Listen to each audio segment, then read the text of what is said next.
Dinesh Tej will speak now, hero of this film. అందరికీ నమస్కారం అండి.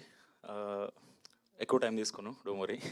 ఫస్ట్ ఆఫ్ ఆల్ ఇక్కడికి విచ్చేసిన మీడియా మిత్రులందరికీ, తర్వాత మా చీఫ్ గెస్ట్ హరిప్రసాద్ సార్, తర్వాత త్రినాథరావు గారు, తర్వాత మా బెక్కం వేణుగోపాల్ గారికి చాలా పెద్ద thanks.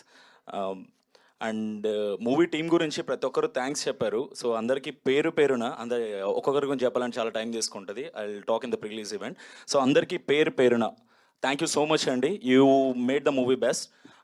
Thank you so much. Thank you everyone. Actors include చేస్తూ మాట్లాడుతున్నా. సో అందరు మంచి ఆకలి మీద ఉన్నారు కదా. మీ ఈ ఎమోషన్లోనే మీకు అర్థమయ్యేలా సినిమా ఎలా ఉండబోతుందని చెప్తున్నా. ఇంత మంచి ఆకలి మీద ఉన్నప్పుడు ఒక మంచి ఫుల్ మీల్స్ తింటే ఎంత సాటిస్ఫాక్టరీగా ఉంటుంది. మా సినిమా కూడా అంతే ఆడియన్స్కి అలానే ఉంటుందండి. ఒక ప్యాకేజ్ లాగా, సో అన్ని ఎమోషన్స్ కవర్ చేస్తూ మిమ్మల్ని సాటిస్ఫై చేసే సినిమా. నన్ను ముందు 3-4 మూవీస్లో చూసిన దానికంటే ఈ సినిమాలో కొత్తగా చూస్తారు. I will promise that.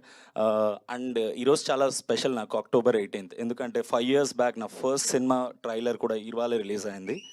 So I'm so blessed. And మా ఫస్ట్ మూవీ ప్రొడ్యూసర్ కూడా వచ్చారు ఇక్కడికి, బెక్కం గారు. Thank you sir, thank you so much. And మా ట్రైలర్ ఎలా ఉంది నేను అడగడం మర్చిపోయా, ఎవరు కూడా అడగలేదు. House a trailer? Okay, thank you. This the response. మా ట్రైలర్లో ఒక డైలాగ్ ఉంటుంది, మన జీవితంలో కొన్ని ఫీలింగ్స్, కొంతమంది మనుషులు అందమైన జ్ఞాపకంగా మిగిలిపోతాయని చెప్పి. మీరు సినిమా చూసిన తర్వాత మీ అందరి జీవితాల్లో ఒక సినిమా ఒక మంచి జ్ఞాపకంగా ఉండిపోతుంది. Trust me on this. ఎందుకంటే మీ అందరూ రిలేట్ అయ్యే కాన్సెప్ట్. ప్రతి ఒక్కరి లైఫ్లో ఫేస్ చేసే సిచ్యువేషన్స్ అండ్ ఎలా ఓవర్కమ్ చేస్తారు, మీరు ఎలా ఓవర్కమ్ చేస్తారో నేను కూడా అలానే ఓవర్కమ్ చేశాను. So will definitely love it. We are coming soon in theatres. Please do watch it. థియేటర్స్కి వచ్చి అలా నిన్ను చేరి నన్ను మా టీంని మొత్తం బ్లెస్ చేయాల్సిందిగా కోరుకుంటున్నాను. Thank you so much. We are coming soon. Thank you, Dinesh. Thank you so much and wish you good luck. Definitely.